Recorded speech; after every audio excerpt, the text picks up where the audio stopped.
Welcome to the Beef and Bitcoin podcast. This is episode 12 with your hosts Brett and CH. Today's topics, we really wanted to talk about adoption. There's been a couple of pieces of news that have come out in the past few weeks related to adoption. One just recently, I think it was yesterday, Square Crypto. Binance looks like they're getting into the on-ramp industry. And Lolli is a pretty cool new browser extension to help onboard new users into Bitcoin, get them earning Bitcoin by shopping online. So we'll talk about that. And then, of course, we'll talk a little bit about the some of the global macro that we're seeing and also a few user-submitted questions. But before we get started, man, how you doing this week? Not doing too bad. It's another interesting week in the markets. And as usual, Bitcoin is making it all the more interesting, getting at 4,000 again. I don't know if the bottom's in, but I feel like it is because you keep getting more people calling for lower, and it's going to get interesting soon. That's all I got to say. Yeah, I think patience will reward those who are dealing with this right now and just stacking responsibly. It will reward you in the long run. But it's been nice. I haven't really been looking at any charts or the price. Just been doing my research, studying. It's been way better for my anxiety level. So I bet. That's a little tip, the secret of the person pretending to be a pro over here. Don't look at the charts. Don't look at the price. Right, exactly.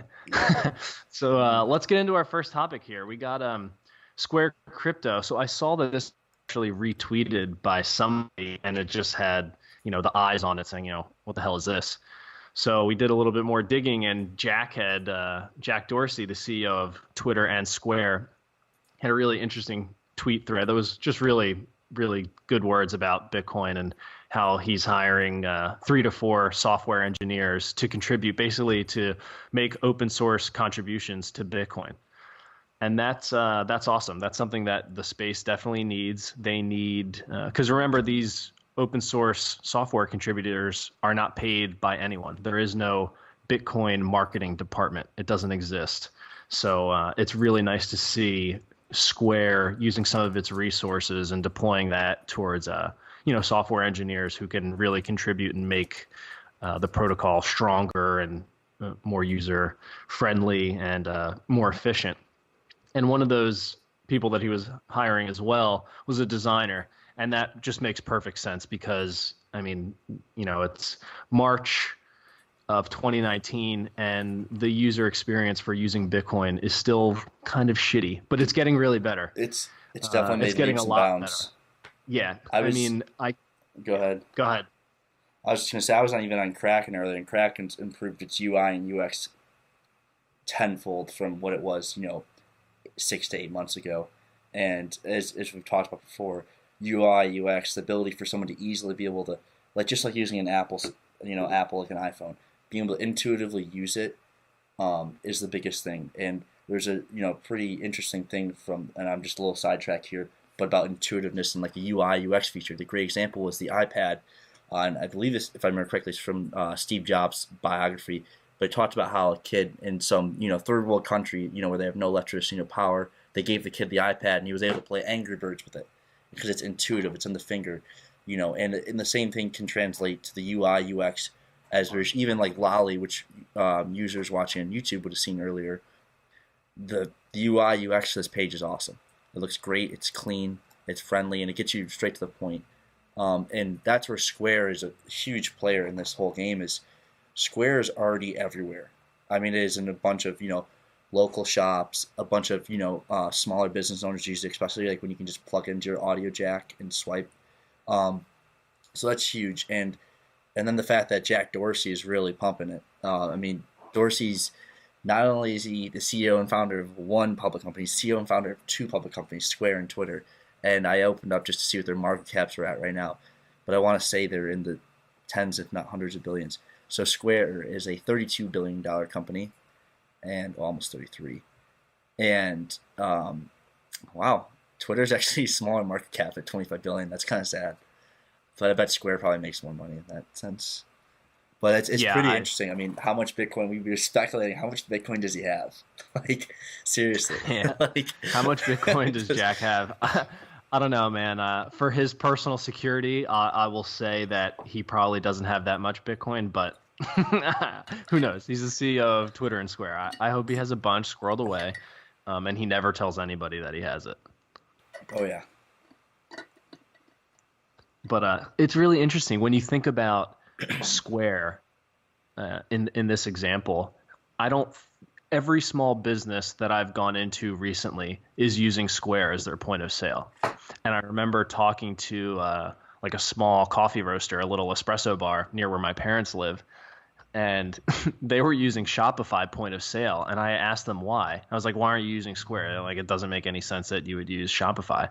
And the reason was because they use Shopify on their online store, and their online store came before their physical store, so they didn't want to take the time to migrate everything over to Square. And my experience with using their Shopify point of sale wasn't great.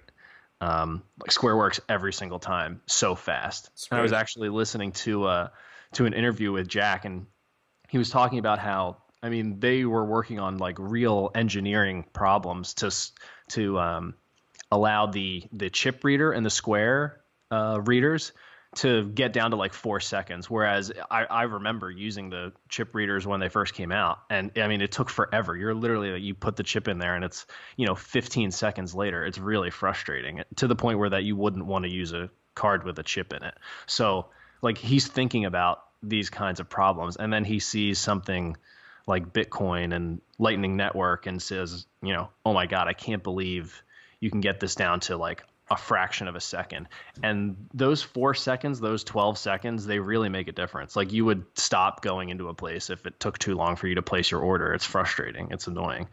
And you start opening up Square to merchants with who are interested in Bitcoin, and it gets really interesting. And one of the things I was thinking of is if I'm a merchant using Square and I want to get paid in Bitcoin, but my customer wants to use fiat, I don't wonder if that's something that Square can pull off, because they already have the liquidity pool for Cash App for buying Bitcoin. So I'm not sure if it would be any different for them to, receive a $5 for a coffee on a Square reader, but that merchant actually wants the $5 to be paid in Bitcoin.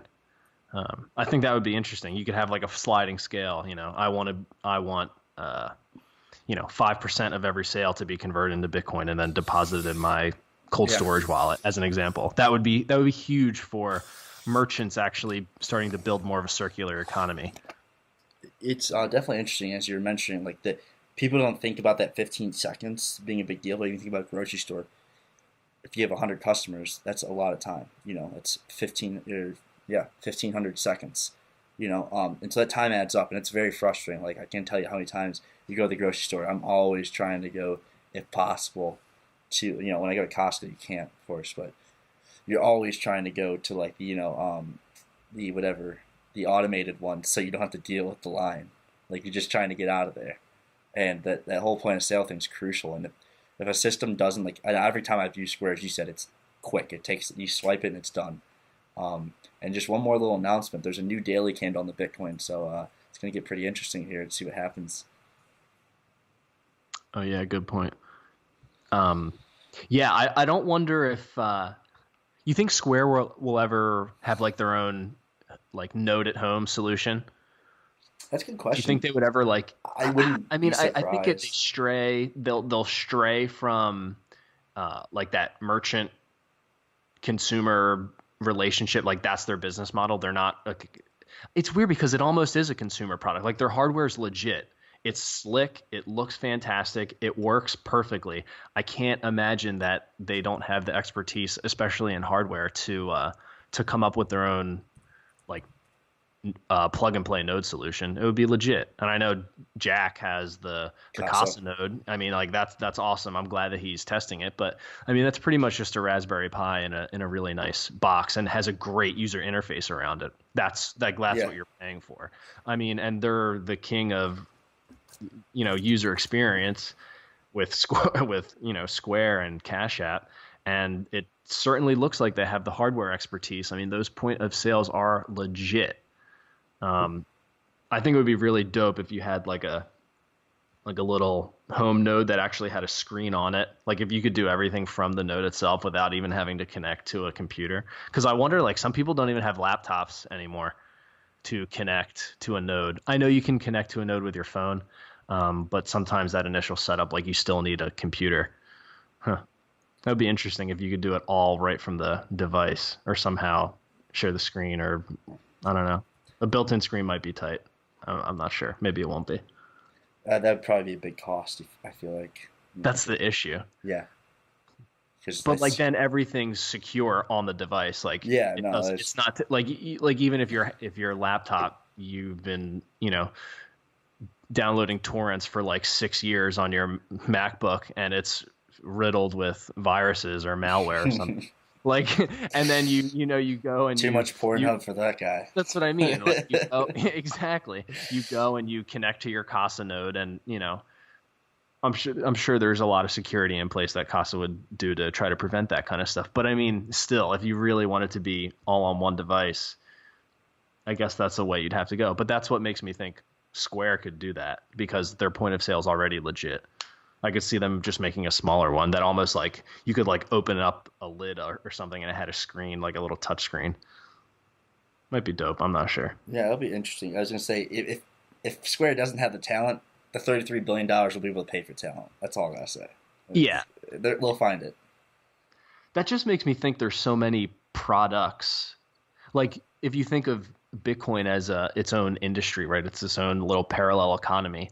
They're going to start building like new products for it around products that already exist. Like people are building products to use with those open dimes, the little USB Bitcoin like wallets. Basically, you send Bitcoin to this USB stick, a physical device, and the private keys are literally on the device, and you can't get to them unless you like crack open the plastic seal and you get the keys out of it. So that it hasn't been tampered with if you were to just hand it to somebody.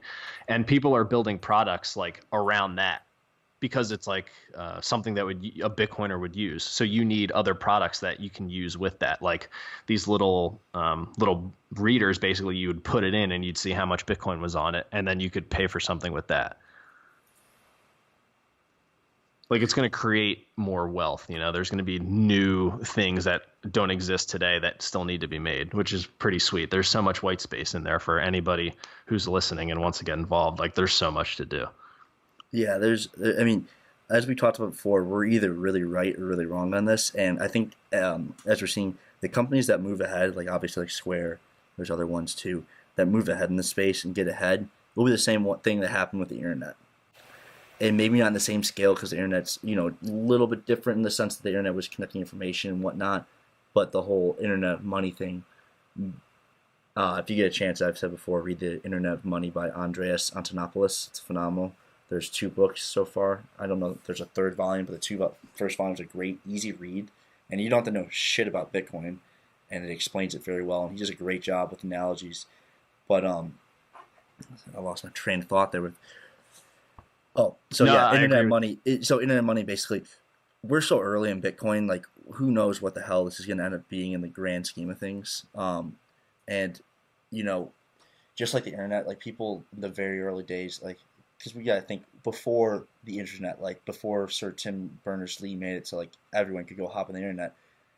It was a military project. It was for universities and militaries so they could communicate in the case of a crisis and whatnot, and they could communicate at all times. And then before that, it was not, just TCP/IP. I wanted to go to a question from one of the listeners that sent in on Instagram. Since we're still on the topic of Square, what can Square potentially do for merchant adoption? And I think we kind of just talked about that. I think it will be merchants who are already using Square and then start to use some of the Bitcoin integrations and they start seeing the benefits of it will spread rapidly. And it will be an advantage to be using Square because you might even be able to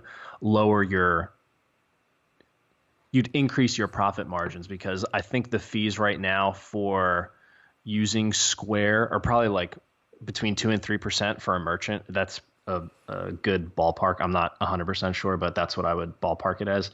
And then using Lightning or Bitcoin is substantially lower. So the only problem is you need your customers to want to use Bitcoin. So that's kind of like a chicken before the egg kind of thing. But if you're a merchant and you want to start offering a 15% discount to people who want to pay in Bitcoin, that might be a good way to drive merchant adoption specifically, because you'll be able to offer your product at a lower price only if the customer is willing to pay in Bitcoin. So the incentives change a little bit. And merchants won't do anything unless it's more profitable to them, as they shouldn't.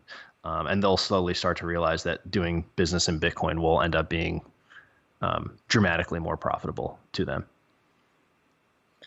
Yeah. What do you think? It's interesting, as you said, like the whole chicken before the egg thing. The hard thing is you need user adoption. It's the same thing as the internet, and the same reason we saw internet companies fail left and right in 2000. Their valuations got blown out of proportion, and there was no users. It's the same thing we saw with crypto. They had all these great, I wouldn't even say ideas. Some were decent ideas, but there was nothing there besides the concept in the white paper. And so when we're looking at here with Bitcoin, you need user adoption for that to happen, for people to use Lightning Network. That's just a simple fact. It's just like anything else. Right, exactly. And to be clear, I think user adoption, merchant adoption is not around the corner, at least in the United States. I don't think it's around the corner because it's not necessary yet here. I'm sure it will be at some point. Mm-hmm. But I was just listening to an interview with Jack Mallers, and he is the creator of the Zap wallet, which is a Lightning wallet that's really, really nice. And he was saying that he was just in China doing a meetup, and he said it was completely different there because everyone is already so used to using interacting with the money that they have and their phone at the same time, and scanning QR codes and sending money to each other back and forth in a text message.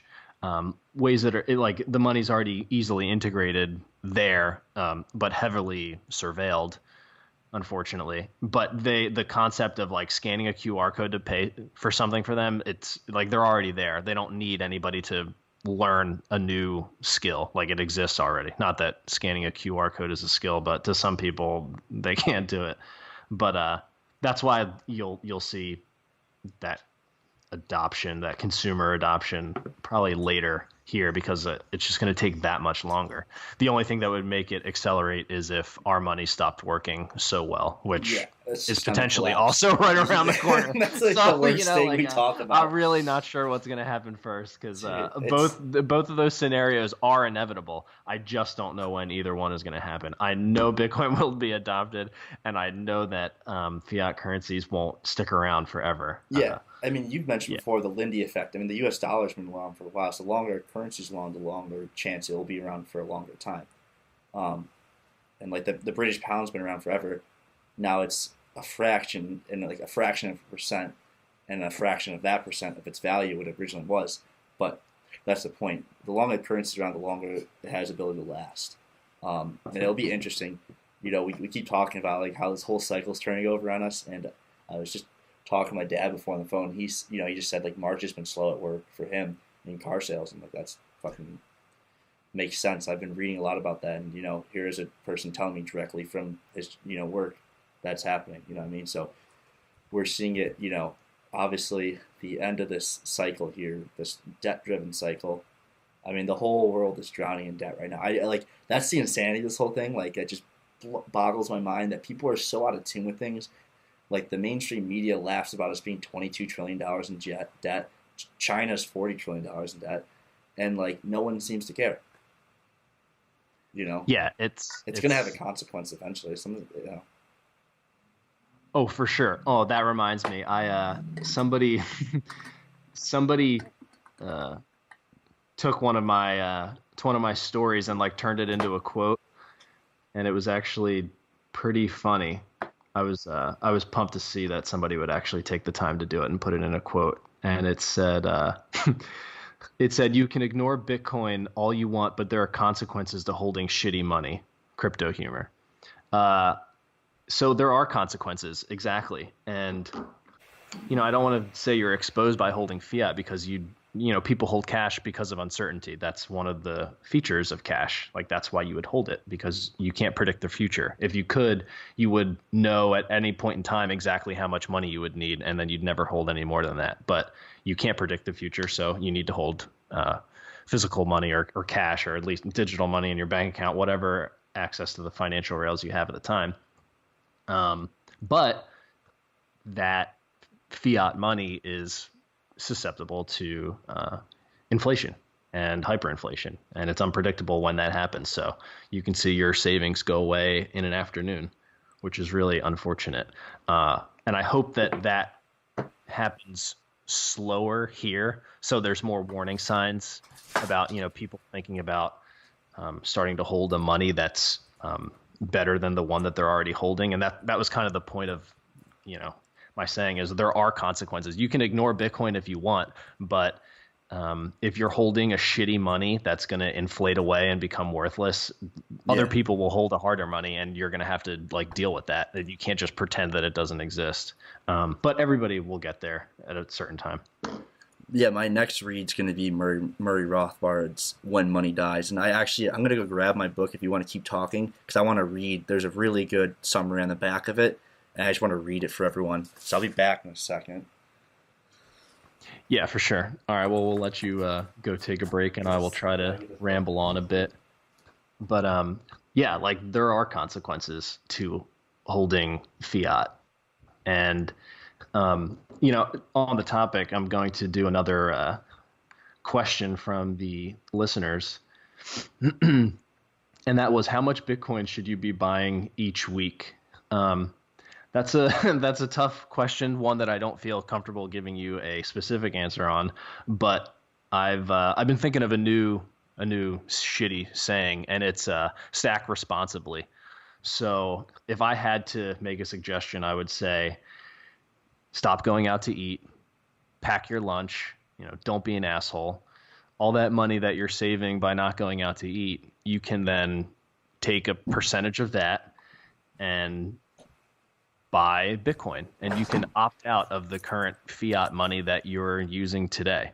And I don't think you purposely saving money and not eating out and packing your lunch to save a couple of bucks so you can buy $25 of Bitcoin a week is irresponsible in the slightest, because it is almost irresponsible to not hold some, considering it has been the best performing asset in the last decade by a mile. And that's a fact. That's not an opinion. So as time goes on, another decade passes and Bitcoin's still around, and everyone's like, oh, wow, I can't believe it's still around. You could have been the guy who was buying $25 a week worth in 2019, and over a couple of years, you accumulated half a Bitcoin or one Bitcoin, and now life is good. I wouldn't have called that super irresponsible. As a matter of fact, I'd say it was very responsible, because you were smart enough to recognize that fiat money is easy money and Bitcoin is hard money. And you've strategically chosen to make a decision to hold sound, hard money and protect your money from being inflated away. And so that's the answer to the question of how much BTC should you buy a week. The answer is it depends, but pack your lunch. Pack your lunch is right, dude. I can't agree more with that. Just to go on what you said earlier about the Bitcoin best performing asset, even from just the August 2011 to now, where Bitcoin's at around 4,000, it's up 3,600 and almost 3,700%, which is 370 times. That's yeah, dude. And you know what? Somebody else so $10 to 4,000. Right, that's wild. Somebody else had back tested if you were in 99% cash and 1% of Bitcoin starting from 2012, beginning of 2012 or something, you would have outperformed the S&P from today, 100%. From the same points.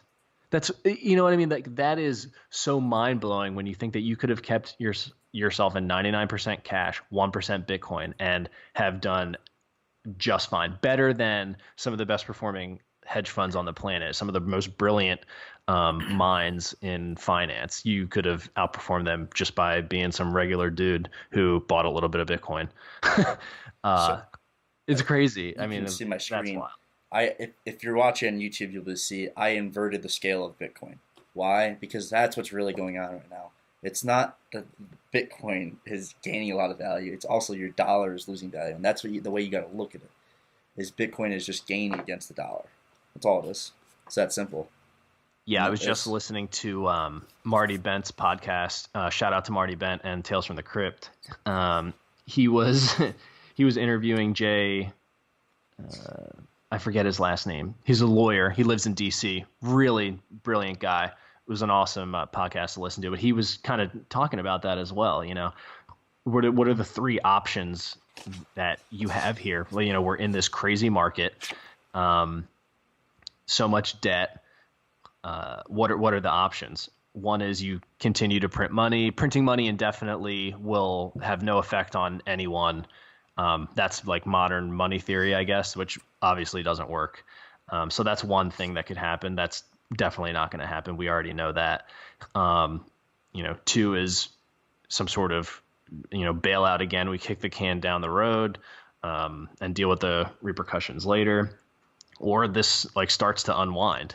And what does that look like as it starts to unwind? And what that really is, it's like a monetization event. That's the repricing of assets into something else as the U.S. dollar loses its reserve currency status for everything else. And that's exactly what you're seeing with this inverted chart here. That's exactly what it is. Yeah. So I brought that book up, When Money Dies. Excuse me. It's Adam Ferguson's book. I don't know where I got Murray Rothbard. Murray Rothbard's "What Has Government Done with Our Money?" Done to our That's money. A good book. That's I the next recommend book. that. That's the next book. That's another book I'm reading. I literally so good. I got a lot of books for like Christmas. I bought a lot of books because I got like a $75 Amazon card because of the Robinhood fuck up, and I used that to buy a bunch of books. Smart. Yeah. So here I'm going to read the back of the When Money Dies, and it's Adam Ferguson again. My apologies for messing that up. When Money Dies is the classic history of what happens when a nation's currency depreciates beyond recovery. In 1923, when its currency effectively worthless, the exchange rate in December of that year was $1 to 4.2 billion Deutsche Marks. The German Republic was all but reduced to a barter economy. Expensive cigars, artworks, and jewels were routinely exchanged for staples such as bread. A cinema ticket could be bought for a lump of coal, and a bottle of a paraffin for a silk shirt. People watched helplessly as their life savings disappeared and their loved ones starved. Germany's finances descended into chaos, with several social unrest in its wake. Money may no longer be physically printed and distributed in the voluminous quantities of 1923. However, quantitative easing, as we've discussed before, that modern euphemism for surreptitious deficit financing in an electronic era, can no longer become an assault on monetary discipline. Whatever the reason for a country's deficit, necessity or profligacy, unwillingness to tax or blindness to expenditure, it is beginning to suppose that if the day of reckoning is postponed, economic recovery will come in time to prevent a higher unemployment or deeper recession. What if it does not? Germany in 1923 provides a vivid, compelling, sobering moral tale. And as we've discussed before on this podcast, that whole conundrum with Germany and hyperinflation led to the rise of the Nazi Party, led to that whole fascism, because what happened was Germany had that huge crisis, now eventually turned around in 1925, but then obviously the crash in 1929, global economy got wrecked. And that's when Hitler really started to rise to power. And then obviously you saw what happened after World War II. It's pretty simple, pretty straightforward. When you fuck with the money supply, you fuck with people's savings, and that eventually leaves people with no option. And when people get hopeless and their lives get messed up, they will go to far reaches and put anyone into power and believe anything. Yeah, absolutely. I mean, it's scary. And I think now I have more hope. I'm starting to become less pessimistic as the days go on. we have much better access to information, and I think people are starting to wake up to a lot of this stuff. I mean, we wouldn't be having this conversation at all if we didn't. So, and we wouldn't have any listeners if they didn't care either. So I think it's coming, and now we have the internet. It exists. Now we have a money that is outside of the hands of government monopoly, which is great for everyone. Everyone benefits in this case, even the government. So I think better times are ahead. I just don't know how messy it gets in between now and then. And I think the transition might be a little smoother than we think, but it doesn't mean that a lot of, people might not be too thrilled about the changes that are coming. That's for sure. Yeah, I mean, there's definitely one thing that I think mainstream media is just not giving enough attention is the what's going on in France right now is a big fucking deal. Macron, I don't see him making it through his full term. He's either going to be impeached, resign, or he's going to get assassinated. I don't like there have been protests going on there week after week now for 18 weeks. It's been since like what November, December. It's been 18 weeks, and it's not getting any better. And I see these videos, and it's insane. You know, the fighting, the clashing, basically between protesters and the police. And at some point, that it's going to break. Something's going to break there. I mean, you can't keep having that every week, and that's killing their economy. You got people breaking stores, breaking people's cars, people not showing up for work, people blocking highways. That's very much going to have a huge impact on France's economy. We already saw it with numbers that were reported back in quarter four, Q4. We saw it with France's numbers were obviously way under because of what was going on with the protests in November and into December. Yeah, I mean it sucks. The political risk, and I don't even like this topic, but the political risk in general is very high, and it's much higher than people realize. And I think a lot of that is like suppressed here in the U.S. Like we don't really get a good chance to see that, depending upon where you get your news from. So it might seem like all is fine in the world, but certain places things aren't going so hot, and it's important to, even if you only get that information from here, you should definitely go check it out for yourself and see what you think. But there's definitely some shit going on globally, which paints a really good narrative for Bitcoin because after getting through the first couple chapters of Anti-Fragile, I start thinking about Bitcoin being anti-fragile, and it only benefits from volatility and extreme volatility. So this political risk is extremely volatile, and it could get very ugly, which only really benefits Bitcoin, which is a good thing and a bad thing. It's a bad thing because there's a lot of unrest, but it's a good thing for Bitcoin because it's showing how it's operating outside of the current system, which is exactly what we want. Yeah, it's and I think we might have discussed before, but there's obviously a rising tide on the left for socialism in the U.S. And I'm just going to say it straightforward: socialism has always led to communism, and there's nothing good about it. You can literally, it's like the largest cause for death. Well, the largest cause for death is democide in the 20th century, but socialism plays a huge role in that. I'm not saying like other countries didn't contribute to death. Wars were obviously a huge atrocity in the 20th century, but that mainly comes from government control of the money supply, as we've talked about before with World War One, when basically all the European countries printed themselves and their currencies to being worthless. Not all of them, but they did some damage, and that's why, as I've said before, the U.S. only accepted gold through supplies, ammunition, food, etc., because they knew that these other countries were printing their money, basically to pay wages or whatever you want to say, basically fucking over their own people. And it's sad, but really it's kind of scary to me because there's this rising socialism narrative in the U.S. and that, we can just make universal basic income out of everything. What, are you going to give everyone $1,000 in the U.S.? So you're not going to incentivize people to work. Nobody's going to want to produce anything. It's all insanity. And but people are going to fall for it. Why? Because when the economy collapses, they're going to blame capitalism. It's not capitalism. It's crony capitalism. It's what we're dealing with right now. And it is a scary thought. And I hope that people will go for the free market route, the capitalist route. You put your hard work in, you get paid what you deserve or you earn. No, yeah, I definitely echo all of those statements, and I agree with you. Socialism isn't going to work, and I could see how it seems very appetizing because it sounds like it's really great on paper, and then it typically ends in disaster. Well, it always ends in disaster, but that's where you kind of tie it really nicely back into Bitcoin because a lot of the wars are only possible through the manipulation of the money supply.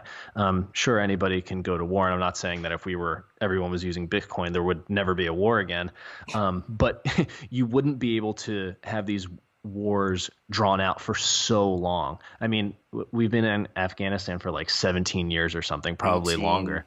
Yeah, and like how do you even pay Well, for that? yeah. Like if you had to spend Bitcoin to pay for that, to really fund that, would people really be willing to to pay for that to continue? It's not beneficial for anybody. So, that kind of stuff starts to go away all on its own. And it doesn't, and you know what? The way I think it's going to work, no one's even going to remember that it happened. It'll just fade out because, the everyone will begin adopting Bitcoin. It will no longer be profitable to do those kinds of activities, right? So no one's going to spend their Bitcoin doing that.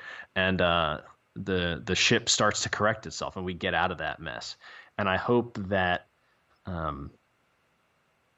just because Bitcoin benefits everyone, even the socialists might come to embrace Bitcoin for various reasons. Maybe we'll come up with some propaganda that would convince them to adopt it, that would make it better uh, for everyone and trick them.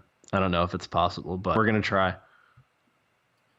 Yeah, it's yeah, I mean that's my goal. Like I basically dedicate my Twitter and my Instagram to trying to inform people. I don't care anymore about anything else really. I just try to educate people on this stuff because the thing is like the average person's mind is often something so worthless, whether it's the NCAA March Madness right now. I haven't watched a zip of that. Why? Because it doesn't matter to me. What matters to me right now is like, and I know we're going to talk about later is macros. Like the global, at least the U.S. equity market is about to reverse very hard. I don't know when, but in the next few weeks. And that's a lot more important to me. And it's a lot more important to everyone actually. And the same thing with the monetary policy. Like no one can, like I doubt any of my followers, very few. I'm not gonna say any of them follow what's going on with the Fed and them cutting rates or not cutting rates, but they will begin cutting rates very shortly. They just halted all rates in 2019. We went from I think two rate hikes in 2019 about 3 months ago to now no rate hike in 2019 and only one rate hike in 2020, which I bet they'll change their mind again in 3 months. When it comes time, when the market's down a lot, they'll cut rates and we'll probably go back to 0% interest rates. But I don't think there's anything going to really stop this madness now. Um, the market always wins. We Every time central banks have intervened, we've seen it doesn't work. Right, that's actually a really good point. If it worked, we'd have more examples of fiat currencies working in perpetuity and lasting. But we don't have any examples of those. We're in the process of, watching fiat fail again. At least the current global reserve currency, even though I don't like that term, we're seeing that kind of unravel. Right, oil's being repriced in different base currencies. You're not going to have to use the U.S. dollar anymore. That's huge. That's really huge. But it's really interesting because now you have a currency that's powered by energy, and that flips the whole thing on its head because Bitcoin becomes the base currency. So when you're looking to mine Bitcoin, you need to go to the cheapest electricity source available or power source available. And that's typically going to be your excess renewable. So that's going to be huge for accelerating the adoption of excess renewable resources. Maybe even some of these miners will be working together with electricity providers or doing the work themselves because it doesn't exist, and helping to get excess electricity, maybe even to local places that need it. But that influx and that complete change of being able to produce energy, and the base currency in that energy is then Bitcoin, and then that Bitcoin is sold to the exchange and gets into the into circulation. I just think it's fascinating how all that will change. Oh yeah, no, 100%. It's that whole repricing thing is, because I know like I might have discussed it before in another podcast with like China was doing like I don't know if it was gold back futures or won back futures, basically trading for oil to get around U.S.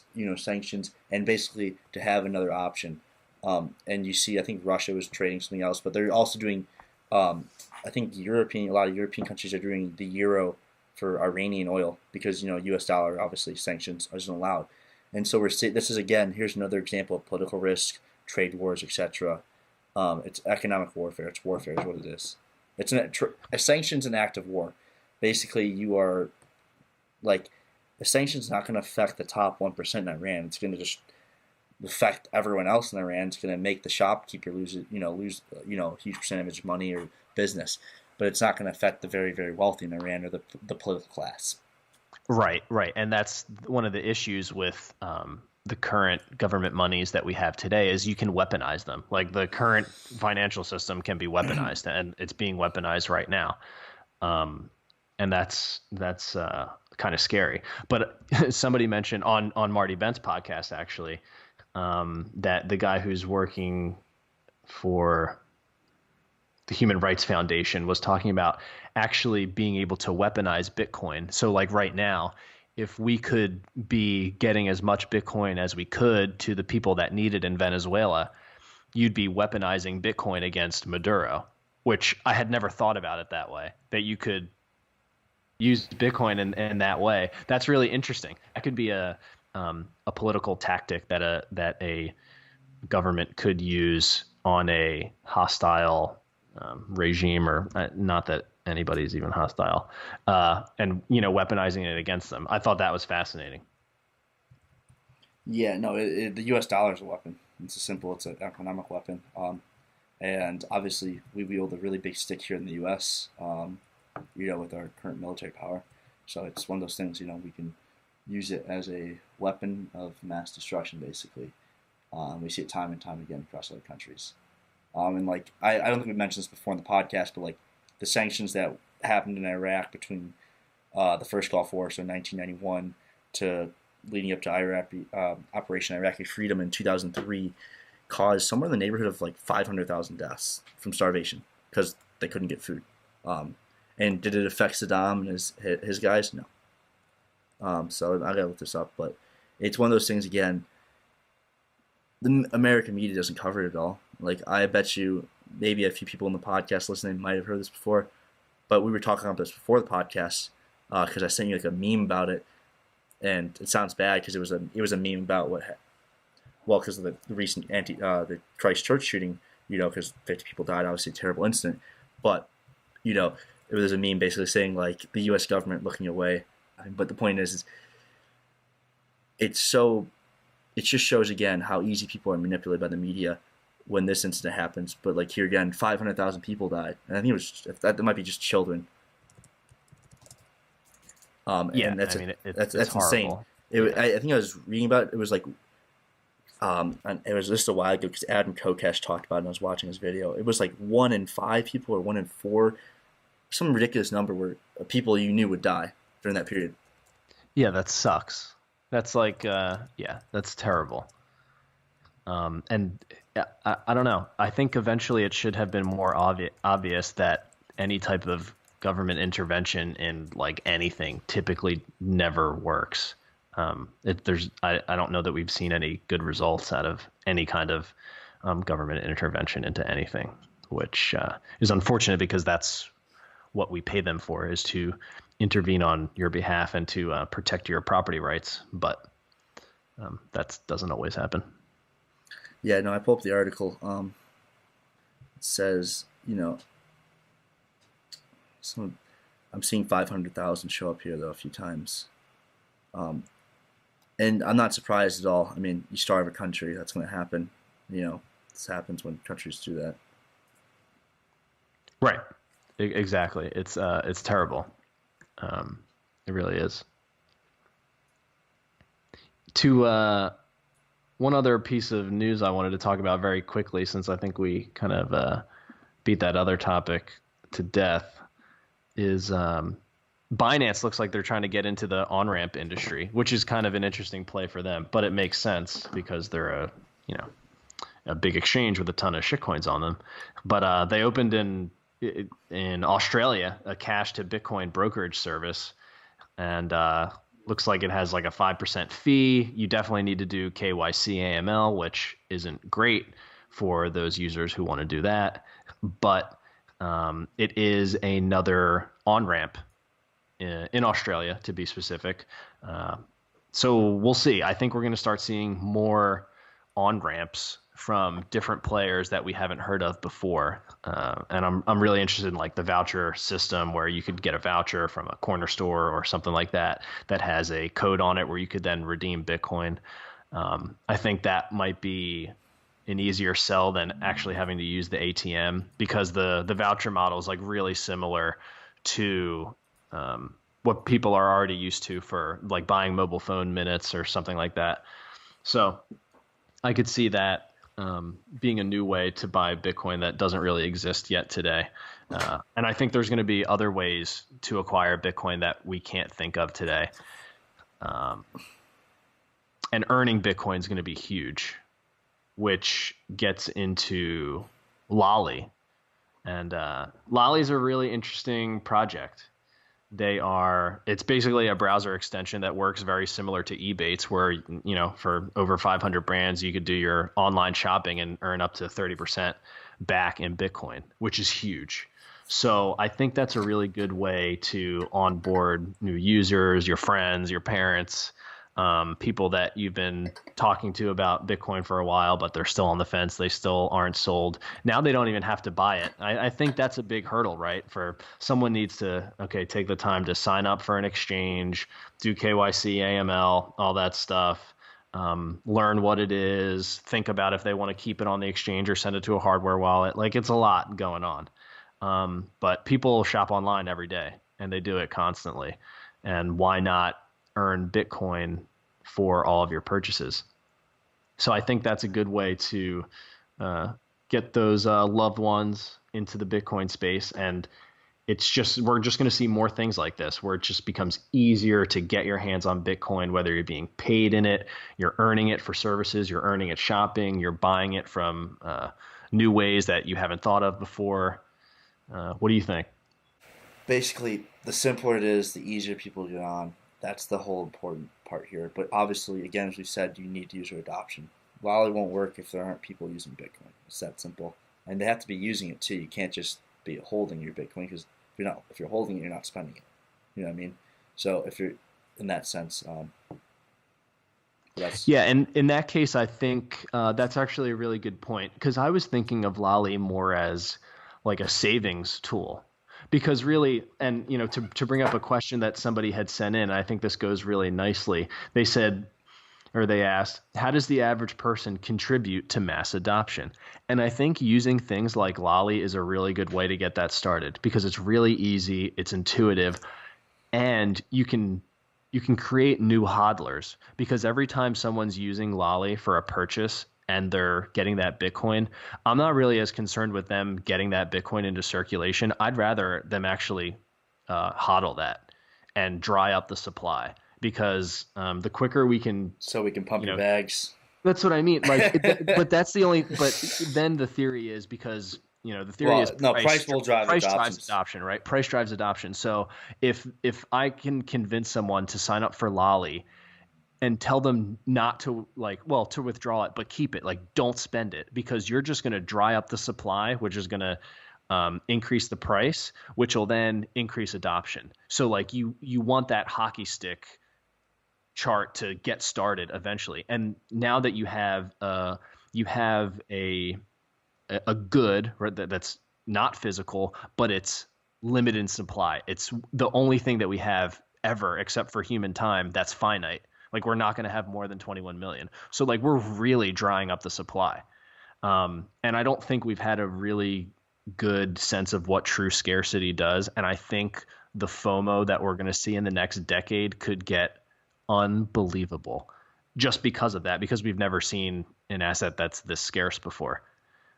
And that's where it gets really interesting. So I think if you want to contribute to mass adoption, help us dry the supply out and become a hodler and put that shit into cold storage. And then As you said. afterwards, the price will pump and mass adoption will be here someday, and then you can spend your Bitcoin freely. But I think your purchasing habits will be much different in a world where Bitcoin is money. You won't be spending so frivolously. Maybe a Lambo or two every once in a while. Although I don't recommend it. I hated that Lambo means so much because it's everyone would talk about that, and like I'm a car guy, and I just hate that. Like I love cars, and like when people are just talking about Lambos and they couldn't tell you the difference between a Gallardo, a Murcielago, an Aventador, a Huracan, etc. It's just so stupid. And then you get guys like trying to show off that they're like renting like old fucking like 2002 Gallardos. I love that when people like oh, he got a Lambo. I'm like, bro, it's a 2002 Gallardo. Come on, like, and I nothing against that. It's an awesome car. If you get a 6-speed 2002 Gallardo, good for you. But point being, don't fall for it. Yeah, yeah, I'm going to do my best to sit on my hands for as long as possible, and I'm going to start to wait to hear when other people are thinking about taking profits. There's going to be some key levels one day. I don't know what they're going to be. Yeah. Some people like to think about it like in terms of market cap, or if we get to 7-8 trillion, we're near the market cap of gold. I'd consider taking some off the table to diversify into another asset class. Like I can see a lot of people selling at 250, 300K to buy real estate, thinking that's going to return better than Bitcoin, which I don't think is true. So I don't know that I'm going to wait and see, but it'll once the bull market starts. Everyone's going to be talking about it. There were plenty of one looking back at some of the old charts before I really became a serious price action trader. There are like a lot of good price action signals. Like Ripple has the perfect example. But two, there was, if you're on crypto Twitter, there were a lot of guys who'd been in the game for a while who said plenty of times take profit. So this is getting ridiculous. I remember Loomdart was posting like, these gains aren't normal. None of this is normal. He's like, I'm taking some off the table. And then all these crypto noobs came and attacked him. You're an idiot. You're going to lose money, etc. And he's like, after seeing these comments, I'm taking more off the table. And he was right. Like he was 100%. Yeah. No, that's a good point. I think you're going to get spooked. If you've already been into Bitcoin or crypto, you'll get spooked at some point when somebody, the barber, the hairdresser, the guy at CVS, like mentions Bitcoin or something. You're getting close to peak FOMO, and I don't know. Some people aren't gonna sell at all. They're gonna wait as long as humanly possible until they have to actually make a purchase, right? Buy a home, buy a car, pay for something large. Like that's gonna be the time that they hold till. But if you haven't been through other crashes, the time that if you're getting in during a bull market, you think like, oh, like thank God I just got in on time. Like we're taking off. It's going to be paradigm shift. Like fiat's over. Everyone's moving to Bitcoin with me at the same time. Like this is going to be great. And there's a crash right around the corner. Yeah. I wasn't around. Like in 2017, I didn't know that. I'm like, oh, perfect. I got in right before Bitcoin's going to be the only money on the planet. I can't believe I made it. Like, thank God I was smart enough to see this happening. I can't believe all these idiots. We were heavy shitcoiners then too. This is the Doge, this giant ass like Doge right here. Now it's just like, oh, okay. This has happened before. This is typically how it works. This is how it goes. Right. So now I've come to terms with the bear market. I've made my peace. It's okay. I know Bitcoin's not going to die. It's not going away. And I actually just heard a coworker ask me about Bitcoin yesterday because they heard it was in the dumps. And dude, I love they could have only heard that from one place, which is the mainstream media. So when I hear things like that, that actually gets me bullish because bottom confirmation, baby. Yeah, like that's the thing. At least I'm more aware now. Now I'm thinking to myself like, okay, I need to be diligent now if I'm going to buy Bitcoin each week to add to a stack to hold for as long as humanly possible. And I'm hearing that from mainstream and from a coworker that, oh, how's Bitcoin doing? I heard it's in the dumps. That's a good sign that I need to start paying attention because I think there's only one or two reasons why it would be on mainstream.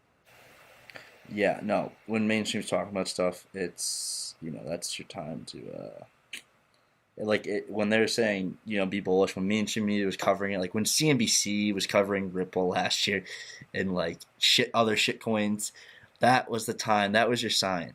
Um, Yeah, when Brian Kelly is back on doing like the crypto like update or something on CNBC, I think I don't know. The first time you see it, that might be a sign that the bull market started, like we're in it.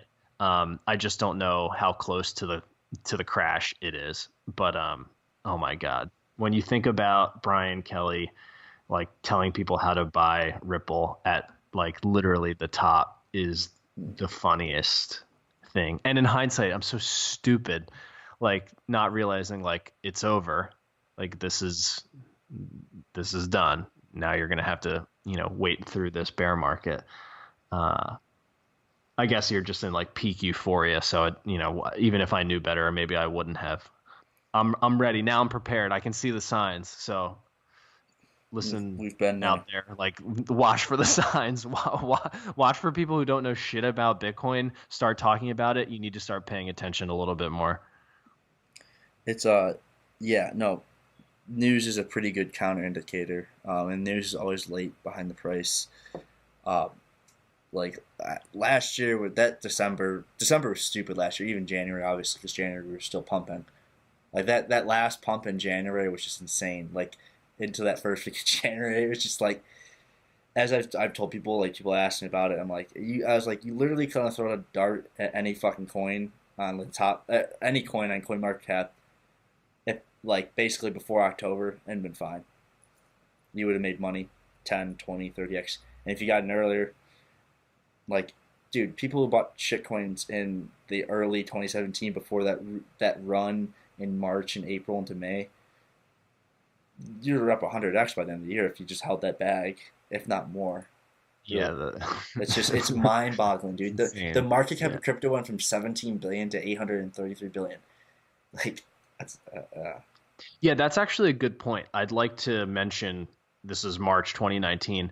The entire space of the market has not yet pierced 1 trillion. yeah. So, in That case was, you're listening to this a year or however many years it takes for us to break into the trillions, there was a time when it wasn't in the trillions and it was just a tiny little drop in the bucket and nobody gave a shit about it. Um, but wait until we get into the trillions, man. Like things really start moving. Then you have this whole bed of liquidity under it, like then you can really fucking do some damage. yeah, it's that I thought we were gonna hit trillion last year. We were close. We were really So did I. close. I thought we were gonna hit that trillion cap, and I was just like we were. I was like, wow, we're close. When we were getting above 800, I was like, wow. Um, it was funny. I think I mentioned before. Uh, I had somebody mention to me, a friend of mine, things are getting a little bit bubbly. And it was like right after Christmas, and I was like, yeah, they are. Yeah, for sure. You want to mention the some of that macro stuff we didn't get to cover yet? I know we covered a lot of it earlier, but Yeah, do that.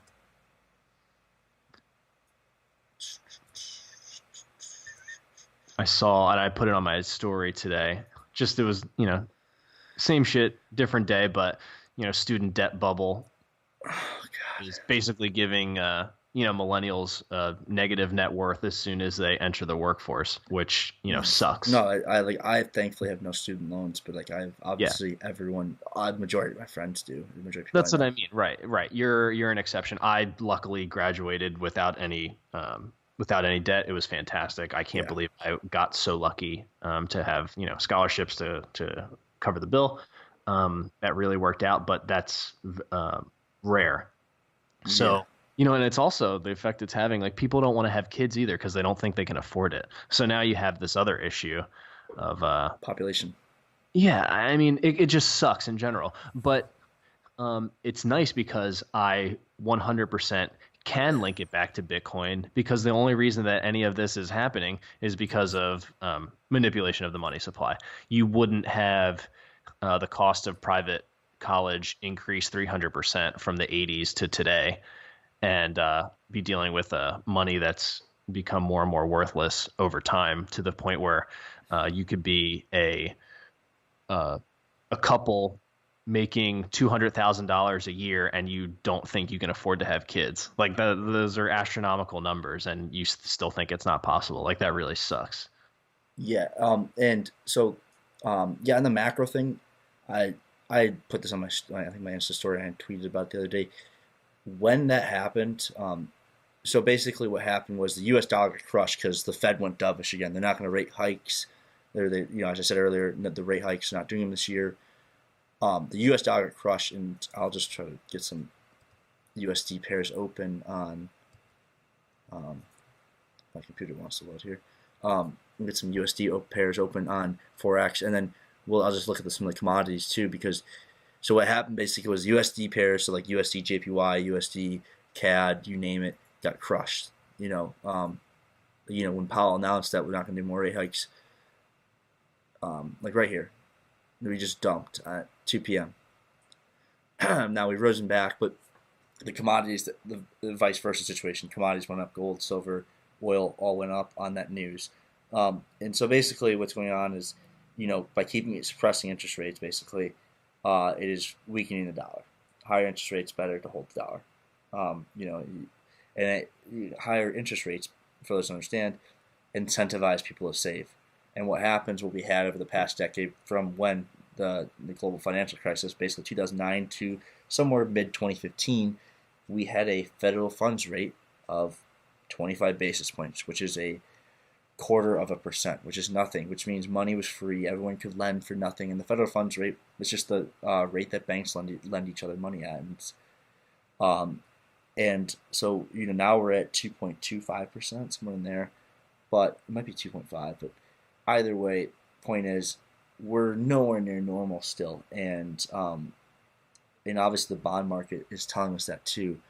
And because the bonds all dumped. Actually, a friend, he works, I think, for Moody's. I don't know who was talking about it, but and so basically, Powell's comments are just what's going to happen is the yield curve's inverting. That's always a sign for economy having troubles, recession, etc. Um, and he said, I'm reading a little zero hedge article here. Look no further than the yield curve, where everything to the left of the 7-year Treasury, and even that is in danger, in parentheses, is now inverted to the effective federal funds rate. Okay, so the effective federal funds rate now is 2.4%, with the 2 and 3-year yields tumbling to 2.326%. So the it's the funds rates for like overnight banking, basically. That's absolutely insane. So the yield curve is completely inverting, and even the 5-year is at 2.38. That's hilarious. So you could buy a 5-year bond, and you can pay more for all the money overnight. It's pretty funny how that works, and this is going to become a big issue, and this is obviously a leading indicator that a recession is happening if we are not already in one. And it wouldn't shock me, the next probably by August, honestly, that we're really hitting the shitter. And obviously the stock market leads it, and any serious drop off in that market will scare people. And what it does is it takes away the wealth effect. So as a rising market, people's stocks go up, their household net worth goes up, and they feel like spending more. Because guess what? When you're up, 1,000% of stock, and you have, $1 million in paper profits, you're gonna go spend more. You're gonna go buy a toy. But guess what? That $1 million in paper profits can get wiped away in a matter of days, weeks, very quickly. That's what people understand, and that's the huge risk we have here with this whole propping up of the market. It's just more likely to lead to a day where there's just going to be endless selling and there's going to be no way to stop it. And now all the central banks have basically used up their ammunition, excuse me, for the past decade, by constantly buying. Whether in the case of the ECB, they're offering new cheap loans, longer term loans, and they're also considering to buy stocks, kind of like the Bank of Japan, where the Bank of Japan is the largest holder of stocks and bonds, which is absolutely insane. For those that don't know, Bank of Japan was the first central bank to do quantitative easing back in 2001. That was because of their lost decade, and the lost decade happened because of, excuse me, it happened because the 1989-1990 peak in their market, where their stock went vertical, and then it just dumped, and it has never gotten anywhere near that high. And so this is a huge issue we face right now. We are in a situation where we're going to cut rates, and obviously the dollar is going to get killed with this. So your dollar is going to become weaker. It's going to have less purchasing power. And this is what a lot of people don't understand, is how quickly it's happening. Yeah, that's the thing. Once these things get started, they happen very slowly, but then everything kind of happens all at once, and that's scary because it's going to be abrupt when it does happen. It also makes me wonder if the ECB is thinking about investing in equities. And Bank of Japan's been doing that for so long. Does that mean they could draw this out even longer if they wanted to? That's a good question. The systemic risk falls on the BOJ. They're the largest shareholder in a lot of companies. Well, what happens when people just start selling? What happens when the algo starts? Our markets are driven by algorithms. They aren't. It's really fucked, and you can see it. And pardon my language on that, but you can really see it when you zoom in on these charts. And like the Fed Powell's, when I was watching the other day, how the market immediately reacted at 2 p.m. That's not. I mean, sure, humans are part of it, but there's another part of the equation is the algos, and on top of that is the ETFs. ETFs are supposedly safe vehicles, but the hard part is ETF liquidity. And I have a friend who's working on a paper on it. I don't know if he's done with it, but basically how ETFs, they have to sell what's in the ETF to, eventually, and getting that to be liquid is a huge issue. Do they have those shares to sell or whatever, or buy back, etc.? And Right. It's a big issue, and I think ETFs really have become that big thing in the past decade since the global financial crisis. Oh, the spider ETF, the transportation, the tech, etc. I think there's a lot of rehypothecation going on with some of those ETFs. That was exactly rehypothecation. That's exactly what I was looking for. Yeah, right.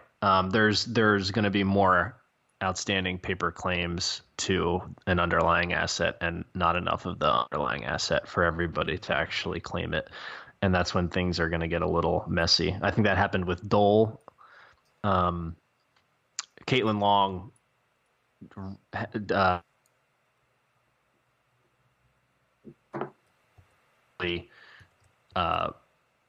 it came into a legal battle where she ended up uncovering that there were more outstanding claims than what actually existed, so that she knew rehypothecation was happening and has been happening and is probably happening in other places. Yeah. And those ETFs can definitely be a vehicle of that, which is actually one of the reasons why I'm thinking I don't even care about the Bitcoin ETF anymore, because one, I don't want it to lead to rehypothecation, even though it's not going to matter because I'm always going to hold my keys. But I think the real issue is just that custody isn't really solved yet. Nobody's really comfortable with it yet. So once you have custody solved in a better way that's acceptable, I don't think you're going to need the ETF or the futures markets. Like, you're going to be able to get the trading done with the underlying, and the investor or the fund or whoever they're not going to know the difference. The custody is going to work exactly the same as it did before, or they're going to feel just as comfortable as they currently do with what they invest in otherwise. Right now, they don't even care if there's paper claims to what they're investing in. They're just holding it. And Bitcoin's different, so they lose their minds. But in reality, once they figure out a better way to do custody for those larger funds, which is happening, like we're going to see it soon, I don't even think it's going to matter as much. Maybe from a regulatory standpoint, there's going to be some that will be hesitant because they still don't want to deal with the underlying. But, I mean, it's only a matter of time. Yeah, That's a very good point on that. And I think over time, people will realize the power of Bitcoin and the ability to leverage that Bitcoin, whether you're trading it, whether you're using it to buy stuff online, and being able to access it at any time and send it anywhere in the world at any time is also a huge factor. I think we'll look back at ETFs and Bitcoin as pretty stupid because Bitcoin is internet money. Right. Like we'll laugh that we're trying to recreate like a technical solution to a paper problem that we had before, right? And now like the money is the technical solution itself, or we're using it as money. So like that's the whole point of using the network, is that it's not an efficient network, but it's really efficient at being a sound money, and that's the best we can come up with right now. So that's what we're going to use as money. Money competes with each other, and now you have a free market for money. So Bitcoin is really competing with central bank money and government money, and we'll see how it goes. But it's certainly a harder money, and in May of 2020, it will officially be the hardest money because the emissions schedule will be lower than the current inflation rate of gold, like 1.8% or something. It's going to be around there, which is awesome. It's great for Bitcoin. We'll see if it matters. I don't think the halving is priced in because a lot of people are DMing me asking me what I'm talking about when I say what's the halving. So that's a good indicator that the people who are interested in this space have no clue what the halving is. So that's bullish in my opinion because that information is not priced in. It's only priced in the very small Bitcoin echo chamber that I subscribe to. So everybody knows about it, but everybody outside of our little bubble has Exactly. no fucking clue. So that's super bullish. That just goes to show you that asymmetric information is totally out there. You just got to be willing to look for it and read and study it because it's not complicated. I just started reading Sovereign Individual, actually. Highly recommend it. It's available on Amazon. It's done being on back order. I've been trying to order it all year and it's been on back order. I definitely recommend checking it out. And it was written in 1997, and they're literally talking about how a cyber currency will lead to the end of kind of the government regime because and it says like right in there, governments will attempt to print money to to pay for their socialist policies, and cyber money will kind of make that irrelevant and it will bankrupt them. And you have to be ready for this new information age.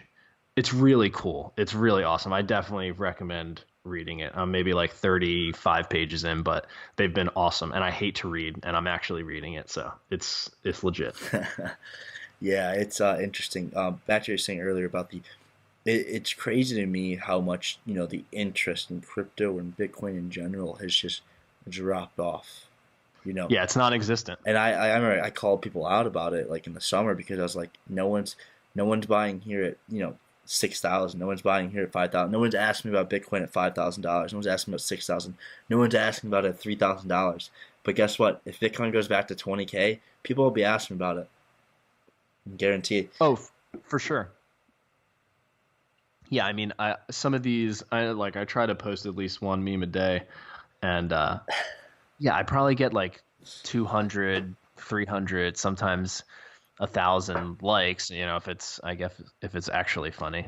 Typically they're not that funny. They're just funny to me. That's why I post them.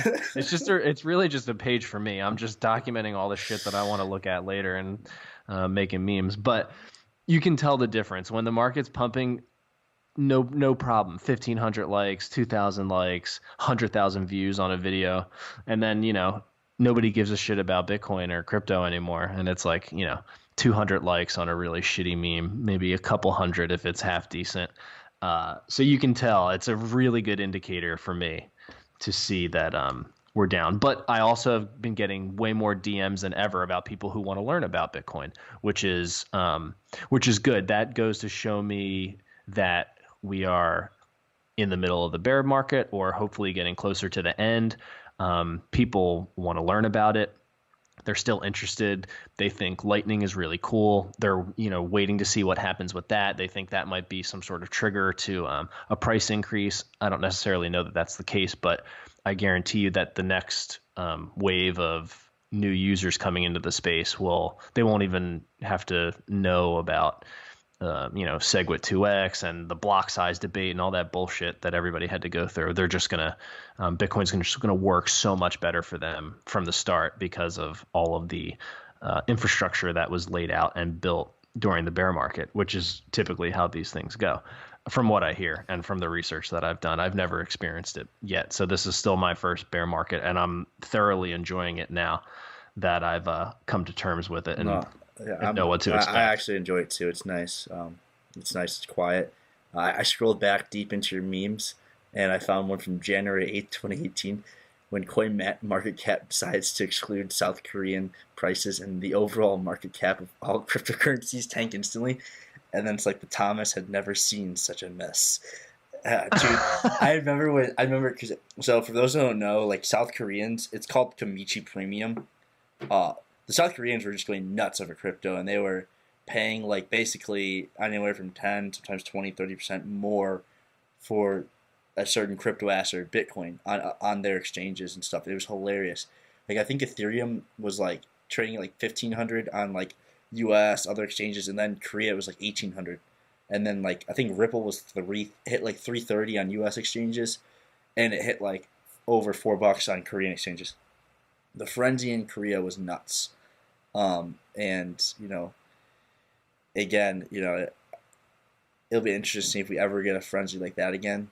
Who knows? But and that's just a reminder that there probably will be another shitcoin run eventually. I mean, we have been seeing shitcoins run lately. Not in the uniformity we saw last year where everything kind of went together. One giant rising tide where we're all just like, what? Yeah, I mean, it's possible that we might never see an alt season again, but it's certainly possible that we will because people don't take the time to learn and they jump into that kind of stuff. So we're definitely going to see something like that again. Yeah, alt season sometimes is like mistermed because there have been other alt seasons in the past in crypto, and like that alt season was different from others though. That was everything rose at the same time. And and it was like it wasn't just rising like 100%. It was like it went from 10 cents to $2. What? Like right. And I think I don't know. The SEC's kind of stepped in on that. I don't think anybody's going to be stupid enough to start launching ICOs again in the future. That might be done, but it'll be. I guess my question is, will the alts that exist today still catch another run? Will things pick up steam during the next bull run, and people will, be, they'll be pumping partnerships or some bullshit? That's definitely possible, but it might not be all of them at once this time. This was kind of just an ICO mania, and everything was going to be the token to be used for this or the token to be used for that. And now everybody's starting to realize that's dumb. Yeah. So, I'm sure we'll still see some ICOs, but it's not going to be like 100 ICOs in a month like it was in January of 2018. Dude, it was insane in September. That's what I was writing articles about it. Yeah. We were doing like, it was like 20 a day or something stupid. It was some stupid number, dude. I mean, I remember going to like those ICO like lists, and there was already like 100 active, and then you had like I think it was like mid-September. It was like mid-September. There was like 30 or 40 for the rest of the month, and there were like 5, 6 different ICOs a day. I mean, it was just like candy at the candy shop. I mean, what the hell? And summer 2017, I remember the ICOs just started going nuts. Like BAT sold out in 30 seconds.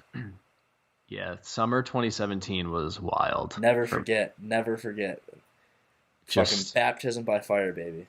Yeah, the hype, everything. You know what though? People were having a good time, and I'm sure that they're gonna have a good time again. Like I think there's gonna be a lot more of the community coming together. Like everybody's so pissed that it's a bear market because the people who, you know what I mean, like the people who know what Bitcoin is, or they're jumping down that rabbit hole and they're like, Like, I don't understand. Why isn't the price higher? Like, this works so well. It's such a good money, but nobody else gives a shit yet because they don't need it. But they will, and they're going to need it sooner than you think.